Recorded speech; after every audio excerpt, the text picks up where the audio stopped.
Les pneus du train d'atterrissage n'éclatent pas car ils sont conçus pour une charge 4 à 5 fois supérieure à celle qu'ils subissent lors de l'atterrissage.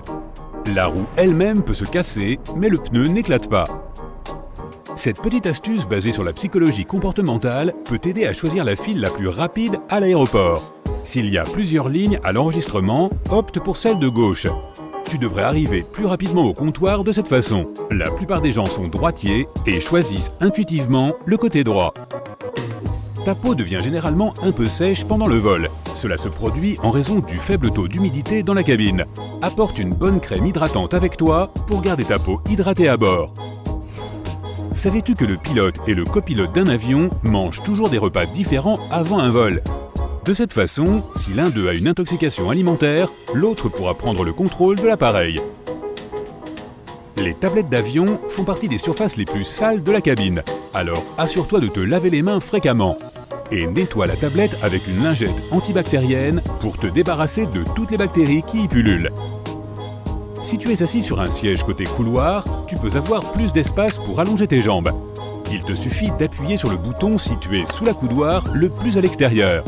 Cela fera remonter la coudoir, te donnant plus d'espace pour tes jambes et empêchant la coudoir de s'enfoncer dans tes côtes. Voici une raison pour laquelle la lumière de la cabine est tamisée. Les passagers doivent s'habituer à l'obscurité au cas où un atterrissage d'urgence aurait lieu la nuit. De cette façon, leurs yeux seront déjà habitués à l'absence de lumière, ce qui facilitera l'évacuation. Les agents de bord te demandent de relever les stores des hublots pour qu'ils puissent voir ce qui se passe dehors.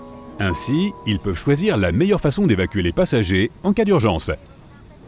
Presque tous les avions de ligne sont blancs, car cette couleur reflète le mieux les rayons du soleil et empêche l'avion de surchauffer. Une autre bonne raison est que la peinture blanche est moins chère. De plus, les ouvriers et les ingénieurs peuvent facilement remarquer tout dommage sur une surface blanche. Il est préférable d'éviter de prendre des décisions importantes pendant un vol. Ton cerveau ne reçoit pas assez d'oxygène à de telles hauteurs et cela affecte négativement son fonctionnement. Le chewing-gum, les bonbons durs et les bonbons à la menthe peuvent t'aider à éviter d'avoir les oreilles qui se bouchent pendant le décollage et l'atterrissage. Ce n'est pas grâce au bonbon lui-même, mais grâce au processus de déglutition. Bâiller aide aussi. Quant au chewing-gum, il aide aussi à se débarrasser de cette mauvaise haleine causée par l'air raréfié des hautes altitudes qui retire l'humidité de ton corps. L'air sec peut te donner l'impression que tu es en train de prendre froid. L'air de la cabine assèche ton nez et ta gorge comme si tu avais les symptômes d'un rhume. Ces symptômes disparaissent généralement juste après l'atterrissage. L'eau utilisée pour faire du café et du thé à bord n'est pas toujours très propre. De nombreuses compagnies utilisent aujourd'hui de très bons filtres à eau, mais il vaut mieux demander de l'eau en bouteille si tu as soif. Ce petit triangle sur la paroi de l'avion au-dessus de ton siège signifie beaucoup pour les agents de bord. Ces triangles marquent les fenêtres à travers lesquelles tu peux voir les feux clignotants. Ceci signale la rétractation des freins d'atterrissage et la fermeture des volets. Mettons que les pilotes découvrent qu'il y a un problème. Dans ce cas, un agent de bord se précipitera vers la fenêtre nécessaire pour vérifier ce qui se passe. Et pour les passagers, c'est simplement le meilleur endroit pour les photos puisque tu peux voir les ailes parfaitement. Les sièges situés au milieu de la cabine, au-dessus des ailes, sont les meilleurs si tu as le mal des transports. Cette zone est plus équilibrée et tremble moins pendant les turbulences. Si tu as tendance à être nerveux pendant le vol, fais un peu d'exercice physique juste avant de monter dans l'avion. Une petite séance d'entraînement aide à réduire ton niveau de stress et fait en sorte que ton corps libère des endorphines, les hormones du bonheur. De plus, cette activité physique compense les heures que tu passes assis sans bouger. Les turbines sont placées sous les ailes car cela rend l'entretien des moteurs moins cher, plus rapide et plus facile. Auparavant, elles étaient placées au niveau de la queue. Cela nécessitait un équipement coûteux et beaucoup plus de temps pour les réparer. Lorsqu'on a commencé à installer les moteurs sous les ailes, le prix des billets a baissé. Imagine que tu voles dans une montgolfière. Tu vois le système de brûleur installé sous le ballon, aussi appelé enveloppe. Il chauffe l'air à l'intérieur, ce qui fait monter la montgolfière. Les turbulences à bord d'un avion sont ce même air chaud, mais créé par la nature. Lorsque l'air se réchauffe, il fait monter un avion. Lorsqu'il devient plus froid, l'avion descend. Et les passagers ont l'impression de faire des montagnes russes. Un courant d'air chaud laissé par un autre avion peut aussi provoquer des turbulences. C'est un phénomène courant sur la plupart des vols. Mais généralement, les turbulences sont si légères que les passagers ne les ressentent pas. Sais-tu que les avions peuvent voler même après la panne d'un moteur? Les pilotes peuvent gérer une telle situation d'urgence et faire atterrir l'avion en toute sécurité. Les passagers peuvent ressentir une légère inclinaison pendant le vol, mais dans la plupart des cas, ils ne savent même pas que l'avion vole avec un seul moteur. Tes yeux reçoivent l'oxygène directement de l'air. Il n'est pas acheminé par le sang. Tes yeux peuvent donc être un peu secs pendant le vol, mais des gouttes pour les yeux dans ton bagage cabine, elles t'aideront à garder tes yeux humides. Il est interdit de transporter de grands volumes de liquide à bord, car certaines substances dangereuses peuvent facilement être dissoutes dans l'eau. Si un avion doit amérir, ses ailes deviennent des bouées de sauvetage. Les réservoirs de carburant vides aident aussi les avions à flotter. D'ailleurs, il peut s'écouler de 10 à 60 heures avant que l'avion ne coule. Tout dépend du modèle, des conditions météorologiques et de la compétence des pilotes.